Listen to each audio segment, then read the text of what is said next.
Hi అండి. ఈరోజు మీకోసం మా కథ. కథలోకి వెళ్తే, అయ్యగారు కడుపులో ఏమైనా గడబిడగా ఉందా అని పెద్దాయన్ని అడిగింది పని మనిషి గంగ. నా గడబిడ కడుపులో కాదు గంగమ్మ, నా మనసులో ఉంది అని సమాధానమిచ్చారు పెద్దాయన. వెంటనే గంగ, అయ్యగారు కడుపులో బాధకి చెరువుగట్టుకు వెళ్తే తీరిపోద్ది, మనసులో గడబిడ ఎట్టపోద్ది అని అమాయకంగా అడిగేసరికి పెద్దాయనకు నవ్వాలో కోపడాలో తెలియక, ముందు నువ్వు ఈ ఎక్స ప్రశ్నలు మానేసి ఇల్లు ఉడువు, అప్పుడు తగ్గుతుంది నాకు అని అరిచేసరికి గంగ కాస్త బెదిరి, అట్టాగా అయ్యగారు, మీకు బీపీ బాగా పెరిగిపోయింది, డాక్టర్ బాబు ఇచ్చిన మందులు వేసుకోవటం తప్ప ఏం నయం కాలేదు పాపం అని గొనుక్కుంటూ ఇంటి పని చేసుకుంటుంది. ఇంతలో గుడికి వెళ్ళిన పెద్దాయన భార్య వచ్చింది. ఆమె రాగానే పెద్దాయన్ని చూసి, ఏమైంది, ఇంకా ఇక్కడే పాచర్లు చేస్తున్నారు, మీరు ఆత్రంగా ఎదురు చూస్తే మాత్రం మీ మనవరాలు ముందుగా వచ్చేస్తుందా, ప్రతి వారం ఏ టైంకి వస్తుందో అదే టైంకి వస్తుంది, కాస్త వాలు కుర్చీలో కూర్చుని జారపడండి అని కాస్త గట్టిగా చెప్పి వంటింట్లోకి వెళ్ళింది పెద్దావిడ. పక్కనే ఇదంతా విన్న గంగ కూడా, అయ్యగారు, మీరు పొద్దున్నుండి కాలు కాళ్ళ పిల్లల తిరుగుతూ ఉంటే ఏంటి అని అడిగినా బీపీని కూడా బయట పెట్టేలా అరిచింది ఇందుక అంటూ వెటకారంగా అడిగింది. పెద్దాయన కాస్త నవ్వుతూ, గంగమ్మ, నిన్నెందుకు పక్కింటి వాళ్ళు పని మానిపించారు ఇప్పుడు అర్థమైంది అన్నారు చమత్కారంగా. అయ్యగారికి బీపీయే కాదు వెటకారం కూడా ఎక్కువైపోయింది అని గొనుక్కుంటూ బయటకు వెళ్ళిపోయింది గంగ. ఇంతలో రాణి వచ్చింది, పెద్దాయన ముద్దుల మనవరాలు.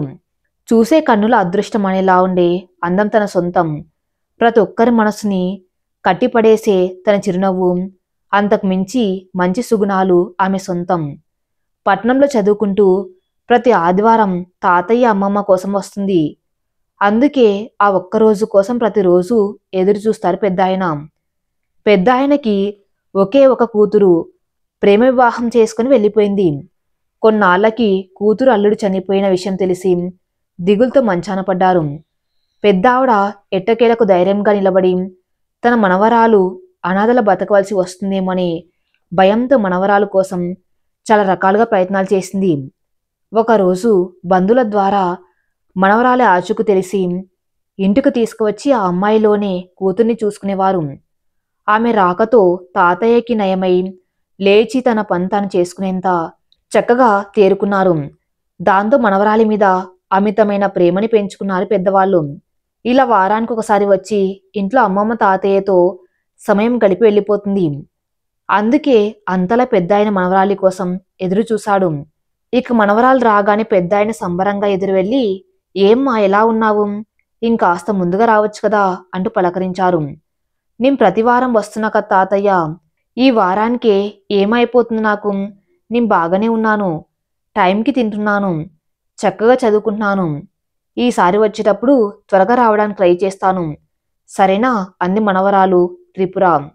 ఇంతలో అమ్మమ్మ వచ్చి ఆ లగేజ్ లోపల పడేసి, రెడీరా, ముందు ఏదైనా తిన్నాక మాట్లాడుకుందాం, ఎప్పుడు తిన్నావో ఏంటో అంటూ కంగారు పెట్టి భోజనం ఏర్పాట్లు చేసింది.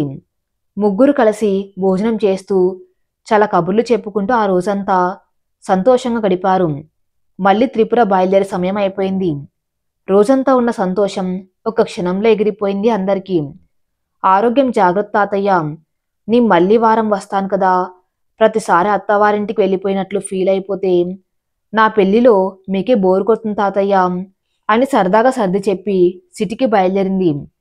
అమ్మమ్మ ఏవో కొన్ని పిండి వంటలు ప్యాక్ చేసి ఇచ్చింది.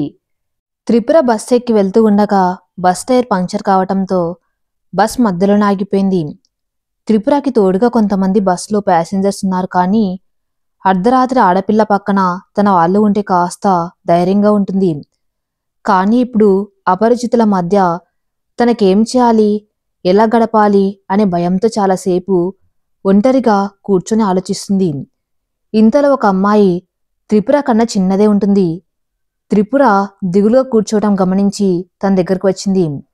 అక్క, ఇక్కడే ఒక్కదానివే చాలాసేపటి నుండి కూర్చున్నావు, ఇంకా 2 గంటలు పడుతుందట ఈ బస్ స్టార్ట్ అవ్వడానికి, ఈలోగా అందరూ వెళ్ళిపోతున్నారు, ఇప్పుడు మేం కూడా వెళ్ళిపోతే నీకిక్కడ ఉండటం అంత మంచిది కాదు అని మా అమ్మ మాతో వస్తారేమో అడగమని చెప్పింది, మీకిష్టమైతే మాతో రండక్క అని ఆ అమ్మాయి చెప్పింది. త్రిపురకి తన మాటలు విన్నాక కాస్త భయం తగ్గి, థ్యాంక్ యూ, నేనెవరో తెలియకపోయినా ఈ టైంలో సహాయం చేస్తా అంటున్నారు, నా లగేజ్ తీసుకుని వస్తానని చెప్పి వాళ్లతో కారులో బయలుదేరింది. చాలాసేపు జర్నీలో అందరూ మాట్లాడుకుంటూ వెళ్తూ ఉండగా త్రిపురాని తన కుటుంబం కోసం అడిగారు. అమ్మా నాన్న నేను సిటీలో ఉంటాము. తాతయ్య అమ్మమ్మ కోసం నేను ఊరు వెళ్ళాను. మళ్ళీ రేపటి నుండి కాలేజ్ కదా అని ఈ బస్కి బయలుదేరాను. కానీ మధ్యలో ఇలా ఆగిపోయింది అని వాళ్ళకి చెప్పింది. మరి నీతో మీ అమ్మా నాన్న కూడా వస్తే బాగుంటుంది. కాని వయసులో ఉన్న పిల్లవి అసలే రోజులు బాగలేవు. ఒక్కదాన్ని ఎలా పంపారు అంటూ కాస్త గట్టిగా అడిగారు త్రిపురకి లిఫ్ట్ ఇచ్చిన వాళ్ళు. అదేం లేదాంటీ, మా అమ్మ నాన్న ఎప్పుడు నాతోనే వస్తారు. ఈసారి వాళ్ళకి కుదరలేదు. తాతయ్య నన్నైనా రమ్మని చూడాలని ఉంది అని పోరు పెడుతూ ఉంటే వెళ్ళాను. అప్పటికి నాన్న వద్దన్నారు, కానీ నాకు తాతయ్యని చూడాలనిపించి వెళ్ళానంతే. అయినా అమ్మా నాన్న తాతయ్య అమ్మమ్మ దీవెనలెప్పుడు తోడుగా ఉంటాయి అనడానికి మీరే సాక్ష్యం. నేనెవరో తెలియకపోయినా అర్ధరాత్రి ఆడపిల్ల ఒక్కదాన్ని వదిలేయటం ఎందుకని ఆలోచించి నాకు సహాయం చేశారు. ఆ దేవుడు కూడా స్వయంగా వచ్చి సహాయం చేయడు కదా, ఇలా పరోక్షంగా ఏదో ఒక దారి చూపిస్తాడు. కానీ మీరు చెప్పినట్టు ఆడపిల్లలపైన జరిగే ఘోరాలను బట్టి ఆలోచిస్తే మేం జాగ్రత్తగా ఉండాలి. ఇకపై జాగ్రత్తగా ఉంటాను. మీకు చాలా ఇబ్బంది పెడుతున్నాను, కానీ తప్పడం లేదు. మీరు చేసే ఈ సహాయం ఎప్పటికీ మర్చిపోలేను అంటూ సమాధానం చెప్పింది త్రిపుర. అయ్యో పర్వాలేదమ్మా, ఏదో మా అమ్మాయి లాంటి దానివే కదా అని కాస్త చొరవ తీసుకుని మాట్లాడాను. నీ సమస్యలు మీకు ఉంటాయి కదా, సిటీ దగ్గరలోకి వచ్చేసాము. నువ్వు మీ అడ్రస్ చెప్తే డ్రాప్ చేసి వెళ్ళిపోతాం అని చెప్పారు వాళ్ళు. ఇప్పటికే మీకు చాలా ఇబ్బంది పెట్టాను. నా ఫ్రెండ్కి కాల్ చేస్తాను. మా ఇంటి పక్కనే ఉంటుంది, తను వచ్చి నన్ను తీసుకువెళ్తుంది. మీరు మెయిన్ జంక్షన్లో రింగ్ రోడ్ దగ్గర ఆపండి, నేను వెళ్ళిపోతాను అని త్రిపుర వాళ్ళకి చెప్పి తన స్నేహితురాలికి కాల్ చేసి రమ్మని చెప్పింది. కాసేపటికి త్రిపుర దిగవలసిన జంక్షన్ వచ్చింది. త్రిపుర స్నేహితురాల్ని అందరికీ పరిచయం చేసి ఇక వెళ్తాను, థ్యాంక్స్ అండి అని చెప్పింది. అప్పుడు వాళ్ళ అమ్మ నాన్నకి అడిగామని చెప్పమ్మా, ఇకపై ఎప్పుడు ఎక్కడికి వెళ్ళినా వాళ్లతోనే వెళ్ళు జాగ్రత్త అంటూ కారుకి వెళ్ళిపోయారు. త్రిపుర వాళ్ళ మాటలకు సరే అన్నట్లు తలాడించటంతో తన స్నేహితురాలికి అంతా గందరగోళంగా అనిపించింది. వింతగా త్రిపుర వైపు చూసింది. ఏమైంది రమ్య, అలా చూస్తున్నావు? పద వెళ్దామంది త్రిపుర. వాళ్ళేంటి మీ అమ్మ నాన్న కోసం మాట్లాడారు, నువ్వు కూడా సైలెంట్గా ఉన్నావు. మీ పేరెంట్స్ లేరని వాళ్ళకి చెప్పాలి కదా, అందుకే ఒక్కదాన్ని వెళ్ళాలి, తప్పదని చెప్తే సరిపోతుంది కదా త్రిపుర అంది రమ్య. నువ్వు చెప్పింది కూడా మంచిదే రమ్య, కానీ నేను నిన్న రాత్రి ఉన్న పరిస్థితి వేరు. వాళ్ళు ఇలాంటి వారైనా కావచ్చు, కానీ నాకు సహాయం చేశారు. నా ఫ్యామిలీ కోసం అడిగారు. ఆ టైంలో తెలియని వ్యక్తితో నిజం చెప్పటం కన్నా అబద్ధమే కరెక్ట్ అనిపించింది. నన్ను నేను సెక్యూర్ చేసుకోవడానికి అందరూ ఉన్నారని చెప్పడానికి మనసు కష్టంగా ఉన్నాం. బయట ప్రపంచంలో ఆ అబద్ధమే నన్ను కాపాడుతుంది. అమ్మా నాన్న ఉన్నారని చెప్పాను కాబట్టి సలహా ఇచ్చి సహాయం చేసి వెళ్ళిపోయారు. అదే నిజం చెప్తే నా గతం విని నా మీద సానుభూతి చూపించి మాట్లాడతారు. నేను బాధపడి వాళ్ళని బాధపెట్టడం తప్ప ఇంకేం జరిగేది లేదు. అందుకే బయటి ప్రపంచానికి నేను అందరు ఆడపిల్లల్లానే కనపడాలి. నా ప్రపంచానికి మాత్రమే నేను అనాథని. నా వ్యక్తిత్వం, నా గతం నీకు మాత్రమే తెలుసు. అందుకే ఇలా అబద్ధాల మధ్య ఎందుకు గడుపుతున్నానని నీకు అర్థమవుతుందని చెప్పాను. నువ్వు కూడా వీలైతే నాకు హెల్ప్ చేయి, లేదంటే సైలెంట్గా ఉండు. అంతేకాని నా కోసం ఎవరు వచ్చి అడిగినా ఏం చెప్పొద్దు ప్లీజ్ రమ్య అంటూ త్రిపుర రమ్య చెయ్యి పట్టుకుని తన అబద్ధం వెనుక ఉన్న విషయం చెప్పింది. రమ్య కూడా అయ్యో ఏంటే ఇంతలా అడగాల, నువ్వు నాకు నీ సమస్య చెప్పుకున్నావు, నన్ను ఇంతలా నమ్మావు, ఇది చాలు నాకు. నేనెవ్వరికి ఈ విషయం చెప్పాను, కానీ ఎప్పుడు ఇలా అనాథని ఒంటరిని అని మాత్రం మాట్లాడకు త్రిపుర. నేను కూడా నిన్ను వదిలేసి వెళ్ళిపోతే అప్పుడలా బాధపడు. ఇప్పుడు నేను నీతో ఉన్నాను, సంతోషంగా ఉంటాంటూ త్రిపురకు చెప్పి వాళ్ళ రూమ్కి వెళ్ళిపోయారు. ఇద్దరు కలిసి ఒక రూమ్ తీసుకుని వేరేగా ఉంటున్నారు. హాస్టల్ ఫుడ్ పడదని త్రిపుర రమ్య మాత్రమే వేరేగా ఉంటున్నారు. రూమ్కి వెళ్ళి కాఫీ తాగి రెడీ అయ్యేసరికి కాలేజ్ టైం అయింది. ఇంకా రమ్య త్రిపుర ఇద్దరు రమ్య స్కూటీ మీద కాలేజ్కి వెళ్లారు. ఇద్దరు ఎంబీఏ చదువుతున్నారు. కాలేజ్లోకి రమ్య త్రిపుర రాగానే ఏదో గొడవ జరుగుతుంది. వాళ్ళకదేంటో అర్థం కాలేదు. కానీ అక్కడ వాళ్ళ ప్రొఫెసర్ కోదండరాం గారు ఉండటం చూసి ఏదో పెద్ద గొడవే అని భయపడి ఏం జరిగిందో తెలుసుకుందామనుకుని పరుగున వెళ్లారు రమ్య త్రిపుర. అక్కడికి వెళ్ళాక ప్రొఫెసర్ గారు బోర్న విలిపిస్తున్నారు. త్రిపుర కంగారుగా ప్రొఫెసర్ దగ్గరికి వెళ్ళి, ఏంటి సార్ ఇది ఇలా బాధపడుతున్నారు? ఏమైంది మీకు అంటే విషయం అడిగింది. ఏం చెప్పమంటావు త్రిపుర, నేనిక్కడ ప్రొఫెసర్ అని కూడా ఆలోచించకుండా నాకే లవ్ లెటర్ రాసింది మన కాలేజీలో పనిచేసే కొండమ్మ అంటూ మళ్ళీ విషాదరాగం మొదలుపెట్టారు. ఆయన మాటలు విన్నాక అక్కడ వాళ్ళందరూ షాక్ అయ్యారు. పక్కనే ఉన్న త్రిపుర క్లాస్మేట్ నవీన్ కాస్త నవ్వు ఆపుకుంటూ, ఏంటో సార్, మాకు రావాల్సిన ప్రేమ లేక మీకు వచ్చింది, అది కూడా ఈ వయసులో మిమ్మల్ని ఇష్టపడింది అంటే చాలా గ్రేట్ సార్ అంటూ నవ్వడం మొదలుపెట్టాడు. నవీన్, సార్తో ఇలా మాట్లాడడం కరెక్ట్ కాదు, తప్పు. సార్ ఏడుస్తూ ఉంటే నవ్వు వస్తుందా? ఇంకెప్పుడు ఇలా ఎవరిని గేలి చేయకు అంటూ త్రిపుర నవీన్ మీద అరిచింది. అప్పుడు రమ్య నవ్వితే నవ్వాడు, కానీ వాడు చెప్పింది నిజమే. సార్ ఇప్పటికీ లవ్ లెటర్ని సాధించగలిగారని నిరూపించారు. అయినా ఏడవటం ఏంటి సార్? ఇష్టం లేదంటే ప్రిన్సిపల్ సార్ టేబుల్ పైన పెట్టి ఇంటికెళ్ళిపోతే సమస్య లేదు కదా అని చెప్పింది. వెంటనే కోదండరాం గారు, అదే నా బాధ రమ్య, ఆ లెటర్ నేరుగా మా ఆవిడకు దొరికింది. ఇక ఇంటికి వెళ్ళి ఆవిడ్ను ఎలా ఫేస్ చేయాలి అని అర్థం కాక జుట్టు పీక్కుంటూ ఉంటే కొండమ్మ వాళ్ళ ఆయన వచ్చి నా మీద పోలీస్ కేసు పెడతా అంటున్నాడు. ఈ కొండమ్మని అడిగితే నచ్చితే లెటర్ ఉంచుకో, లేదంటే చింపేసుకో, నాకేం బాధ, మా ఆయనకి మీ ఆవిడకు నేనేం భయపడనంటూ కంగారు లేకుండా ప్రశాంతంగా తప్పించుకొని తిరుగుతుంది. అదేంటని ప్రిన్సిపల్ గారికి అడిగేలోపే అందరు రావటం, వాళ్ళ ఆయన తాగి వచ్చి రచ్చ చేసి వెళ్ళటం కూడా అయింది. వాడేమో నా పెళ్ళాన్ని నువ్వేలా మార్చేశావంటాడు. దాన్ని మార్చడానికి నేనేమైనా మీలాగా కాలేజ్ స్టూడెంట్నా? అదేమైనా మిస్ ఇండియానా? అసలు నాకు దాన్ని పడేసే అవసరం ఏంటి? ఇవేం ఆలోచించకుండా ఎవరిష్టానికి వాళ్ళు నన్నే తప్పడుతూ ఉంటే నేనెవరి మీద కంప్లైంట్ ఇవ్వాలి, ఎంతమంది మీద ఇవ్వాలి అంటూ అతని బాధను చెప్పుకున్నాడు. ప్రొఫెసర్ అని వృత్తికి తగ్గట్టే ప్రొఫెసర్లో అతను గొప్ప గురువు, కాకపోతే కాస్త భయస్థుడు అంతే. అందుకే అందరు అతన్ని ఆట పట్టిస్తున్నారు. నిజానికి కాలేజ్లో అందరికీ కోదండరాం గారంటే ఇష్టమే. అందుకే అతనికి సమస్య అంటే అందరూ చుట్టూ చేరిపోతారు. అతను కూడా చదువు విషయంలో కఠినంగా ఉంటూ మిగతా సందర్భాల్లో సరదాగా కలిసిపోయే మనిషి. అంత గొప్ప వ్యక్తి. ఇక త్రిపుర సార్చి పట్టుకొని, ఈ గొడవ సంగతి నాకు వదిలేయండి, ఒక తాగుబోతు మాటలు పట్టుకొని ఈ లేవటం ఏం బాగులేదు సార్. మా సార్ ఇలా ఉంటే మేం చదువుపైన శ్రద్ధ పెట్టలేం కదా. మీరు మా కోసం, మా చదువు కోసం ఆలోచించండి. క్లాస్ టైం అయింది, మీరు వచ్చి లెసన్ చెప్పండి. మీ ఇంట్లో ఏం గొడవ జరగకుండా నేను మేనేజ్ చేస్తాను, నన్ను నమ్మండి ప్లీజ్ అని ఆయనకు ధైర్యం చెప్పి పంపించింది. అప్పుడందరూ హాయిగా హమ్మయ్యా అనుకుంటూ క్లాస్కి వెళ్ళిపోయారు. అలా గడుస్తూ ఉండగా ఒకరోజు రమ్య వాళ్ళ నాన్నగారికి హెల్త్ బాలేదని తెలిసింది. రమ్య ఏడుస్తూ ఉంటే చూడలేక త్రిపుర, నువ్వు ఇంటికి వెళ్ళి అక్కడ పరిస్థితి ఏంటో చూడు రమ్య, నాదేముంది, కాస్త అడ్జస్ట్ అయిపోతే సరిపోతుంది. నాన్న ఆరోగ్యం కన్నా నాతో ఉండిపోవటం ముఖ్యం కాదుగా, నేనొక్కదాన్నే అయిపోతాను అని భయపడి నీలో నువ్వే బాధపడే కంటే వెళ్ళి కల్లారా నాన్నని చూసుకుంటే మనసుకు సంతోషంగా ఉంటుంది. నాకు లేని అదృష్టం నీకుంది, నువ్వు ఆ అదృష్టాన్ని దూరం చేసుకోకు.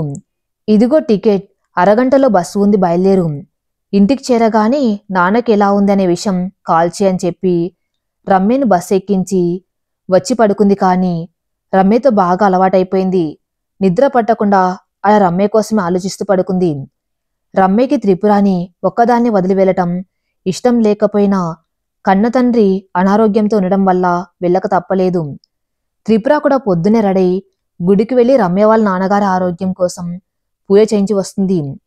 పట్టు పరికిణిలో అచ్చంగా బుట్టబొమ్మలా ఉంది.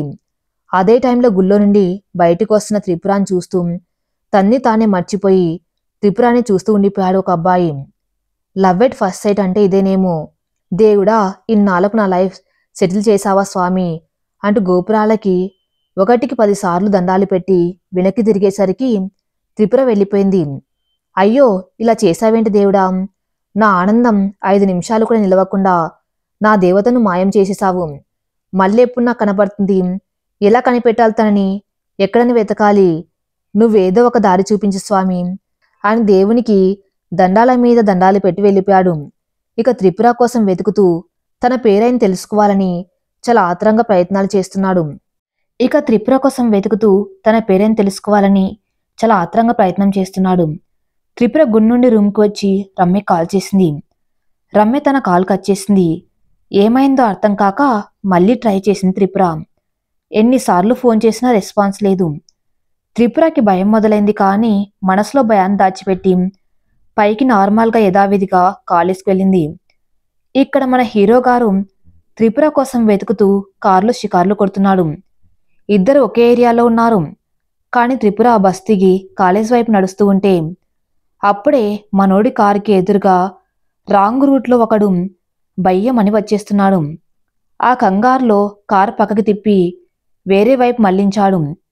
ఈలోపు ఆ కారు పక్క నుండే త్రిపుర నడుచుకుంటూ కాలేజీలోకి వెళ్ళిపోయింది. సాయంత్రం మళ్ళీ రమ్య కాల్ ట్రై చేసింది త్రిపుర.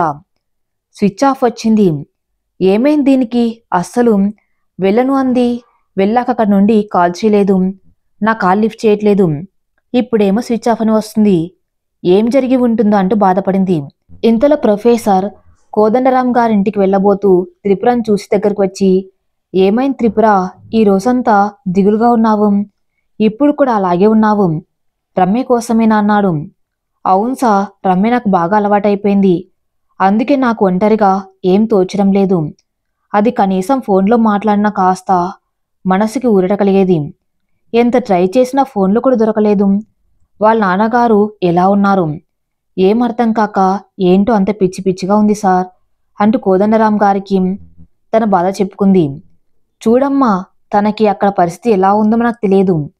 కాలు మాట్లాడే అవకాశం కూడా తనకి లేదేమో. ఆలోచించు. లేదంటే ఎప్పుడు నన్ను వదలదు. ఇప్పుడు కూడా నువ్వు చెప్తేనే వెళ్ళింది కదా. తనే అవకాశం చూసుకుని చేస్తుంది.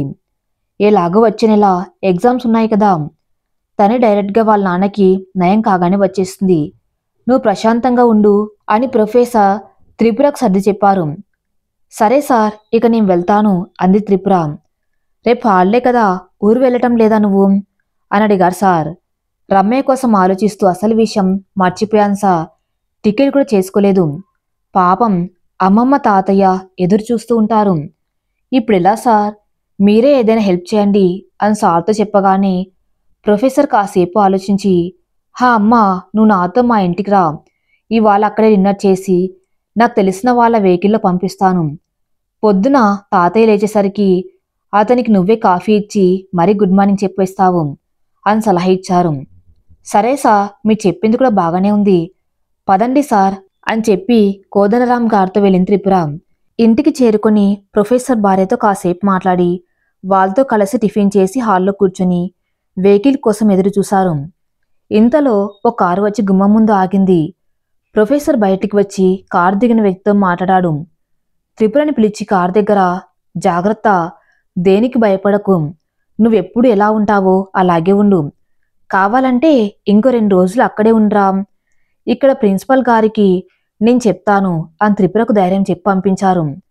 కారు వెళ్తూ ఉండగా కారులో త్రిపుర ఒంటరిగా ఉండటం, ప్రొఫెసర్ త్రిపుర కోసం ఎక్కువ జాగ్రత్తలు చెప్పటం గమనించిన డ్రైవర్కి త్రిపురను చూడగానే ఆసక్తి కలిగి త్రిపురపై దృష్టి పెట్టాడు.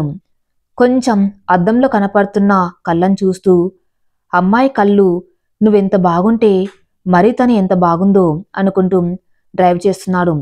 అప్పుడే తనకొక కాల్ వచ్చింది. లిఫ్ట్ చేసి కార్ స్లో చేసి, హలో చెప్పరా, ఏమైంది? సరే చూస్తున్నా, లైన్లో ఉండు అని వాట్సాప్లో మెసేజ్ చూశాడు. మళ్ళీ ఫోన్లో, ఒరేయ్, తనని నువ్వే ట్రై చేసుకో, నా దేవత తను కాదులే అని కాల్ కట్ చేసి వెళ్తూ ఉండగా త్రిపుర, సార్, ఎక్కడైనా పబ్లిక్ టాయిలెట్ ఉంటే ఆపండి అని సందేహించి చెప్పింది.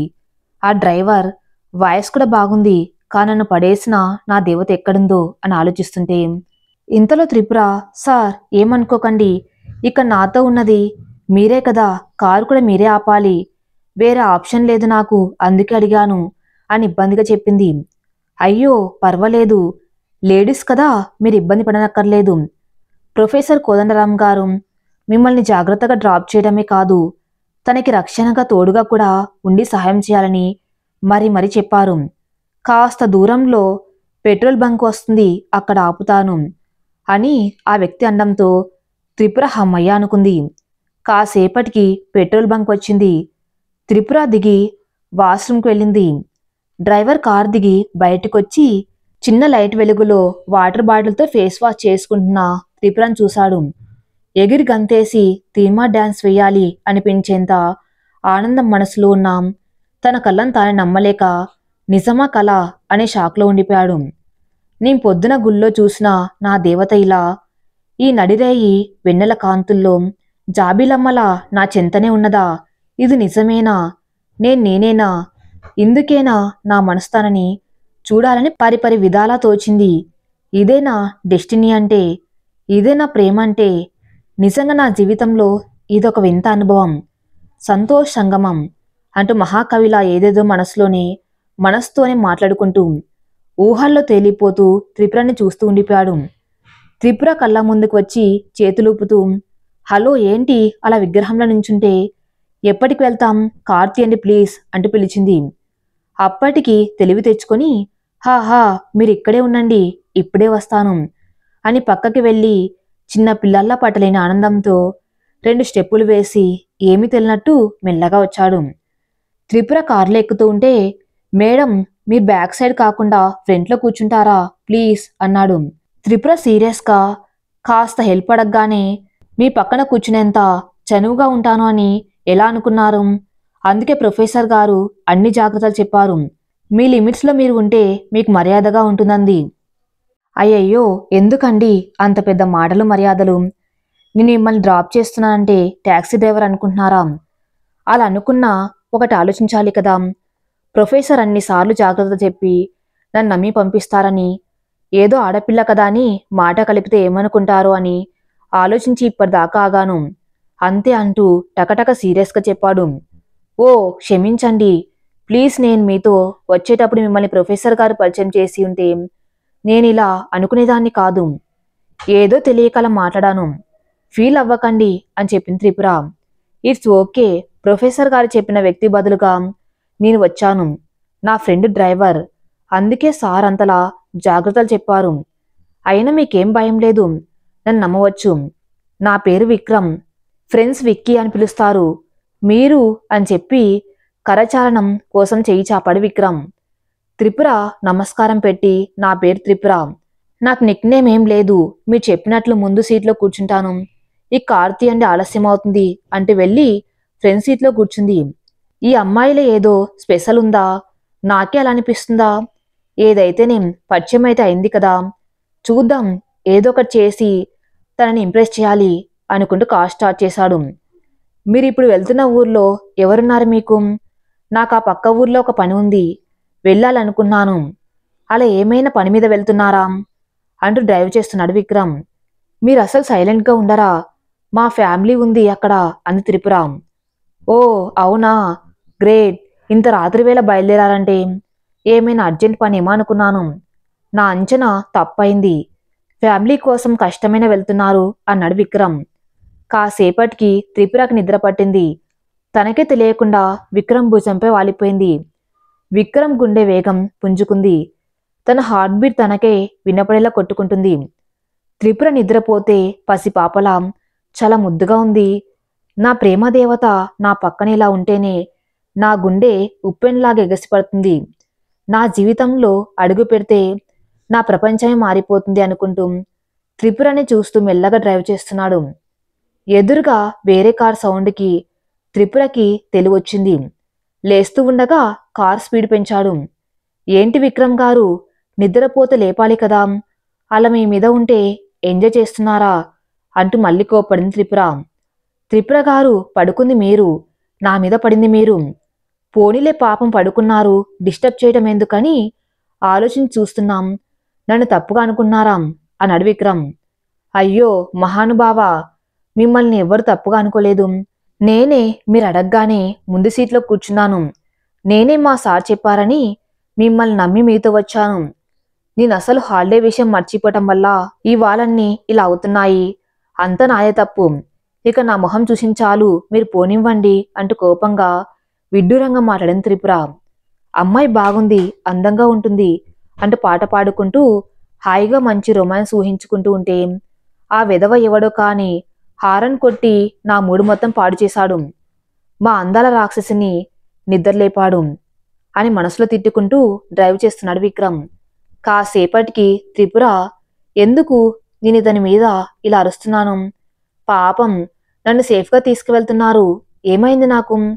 రమ్య మీద కోపం తనపై చూపిస్తే తనకి ఎలా అర్థమవుతుంది అని మనసులో అనుకుంది. ఏమనుకోకండి, మీ మీద అరవకుండా ఉండవలసింది. నా స్నేహితురాలికి ఫోన్ కలవలేదు అనే టెన్షన్లో నేను ఇలా కోప్పడ్డం ఇదే మొదటిసారి. అందుకే ఏదో గిల్టీగా ఉంది అని చెప్పింది త్రిపుర.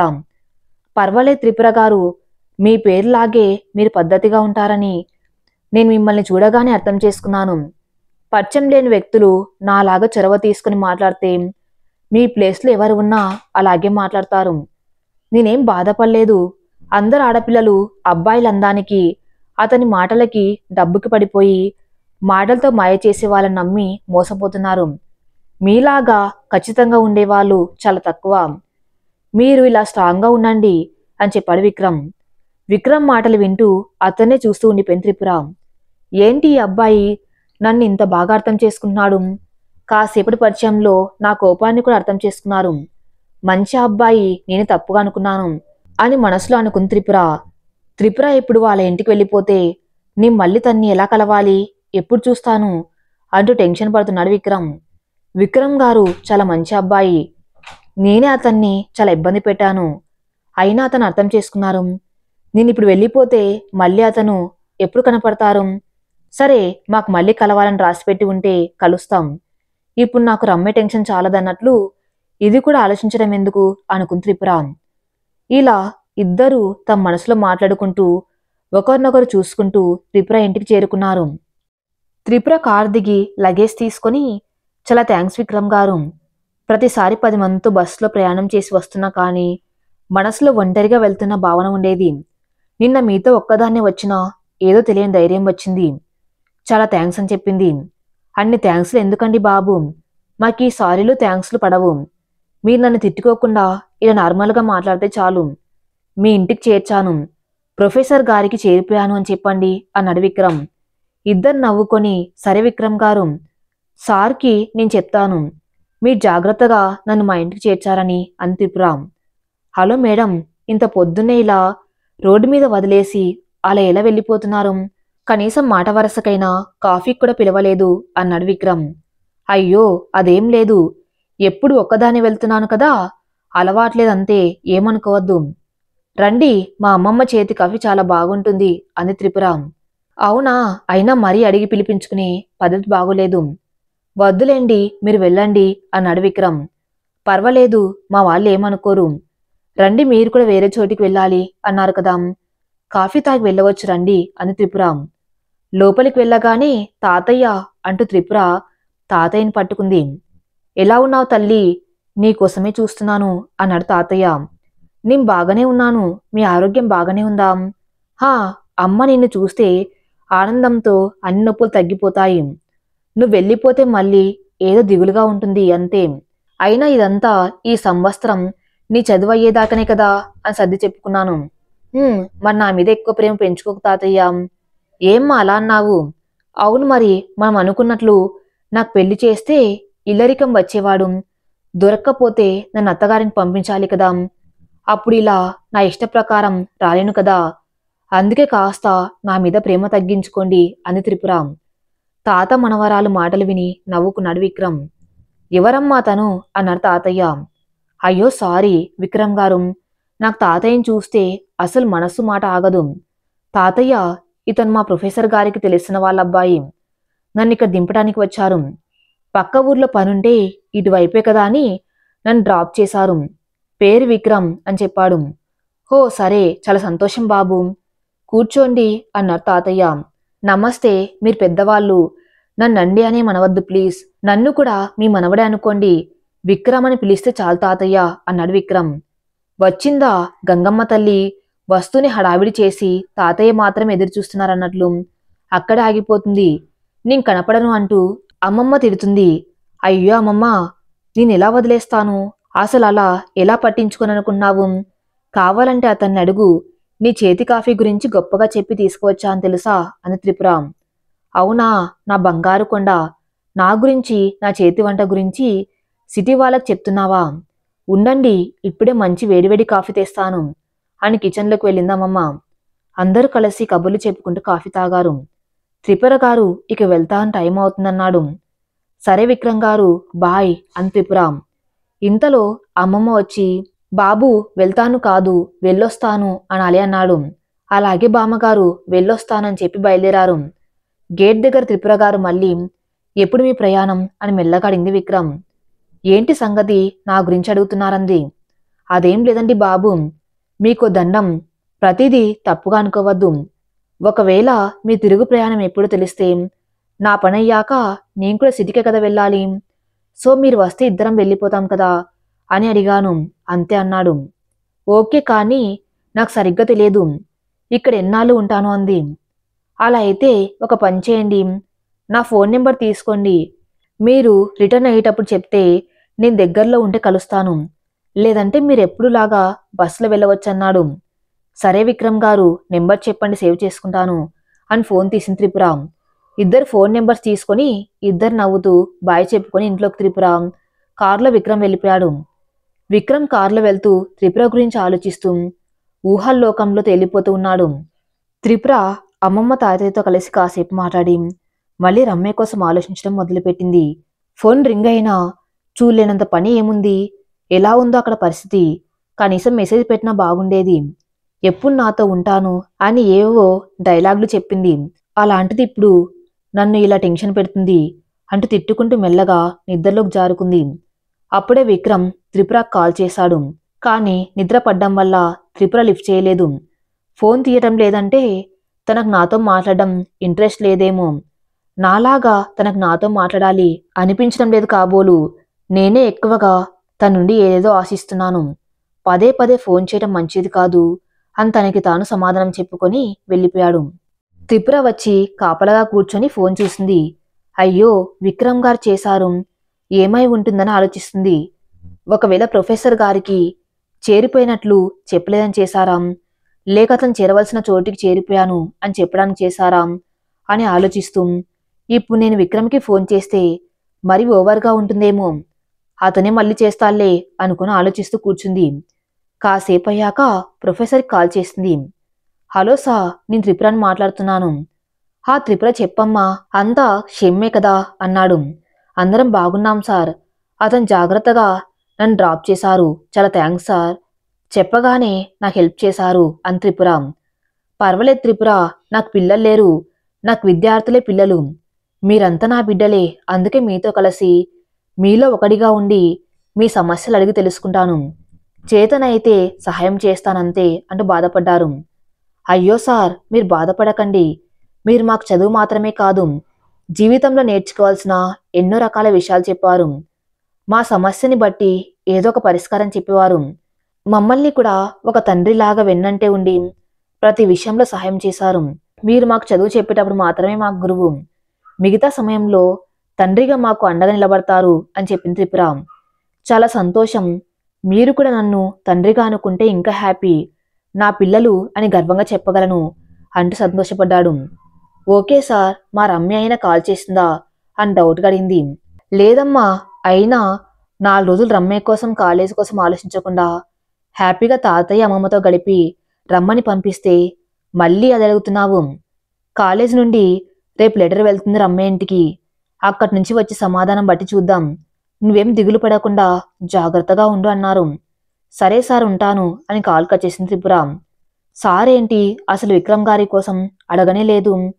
సరేలే, మనకెందుకు, సారికి విషయం చెప్పాను కదా, ఒక పని అయినట్లే అంటూ వడియాలు మూట కట్టి ఇంట్లోకి వెళ్ళిపోయింది. అమ్మా త్రిపుర, నిన్ను ఒక అబ్బాయి తీసుకువచ్చాడు కదా, అతను ఊరెళ్ళాక చేరిపోయాడని ఫోన్ ఏమన్నా చేశాడా అంటూ అడిగాడు తాతయ్య. ఏంటి తాతయ్య కొత్తగా అతని వైపు వెళ్ళింది మీ ఆలోచన అంటూ సరదాగా అడిగింది త్రిపుర. ఏమీ లేదమ్మా, ఎప్పుడు మన ముగ్గురం కలిసి కబుర్లు చెప్పుకుంటూ సరదాగా ఉండేవాళ్ళం, ఈసారి అతను వచ్చిన 5 నిమిషాలు అలాగే గుర్తుండిపోయింది, మనతో మరొక వ్యక్తి మనలో ఒకడిగా కలిసిపోవటంతో నాకతను ప్రత్యేకంగా కనిపించాడు.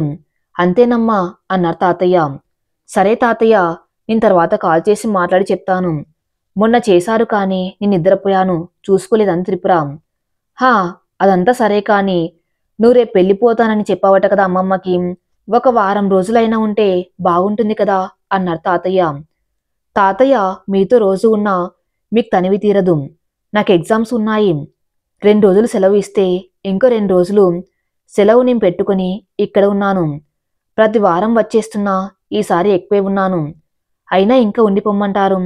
ఈ ఆరాటమే తగ్గించుకోమని చెప్పాను. కాస్త ప్రశాంతంగా ఉండండి అని చెప్పి బ్యాగ్ సర్దుకుంటూ విక్రమ్ కాల్ చేసింది. విక్రమ్ ఫోన్ రింగ్ అవుతుంది.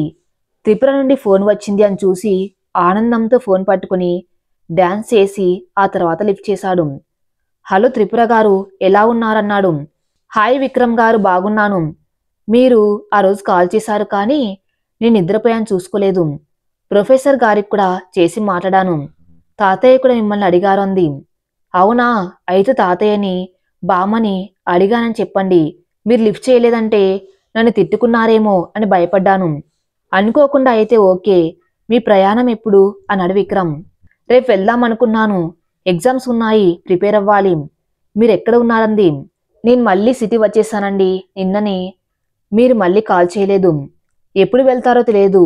నేను నా పని అయిపోయింది కాబట్టి వెళ్ళిపోయాను అని చెప్పాడు. అయ్యో పర్వాలేదు, నేను మీరు డ్రాప్ చేయాలని అడగటానికి చేయలేదు.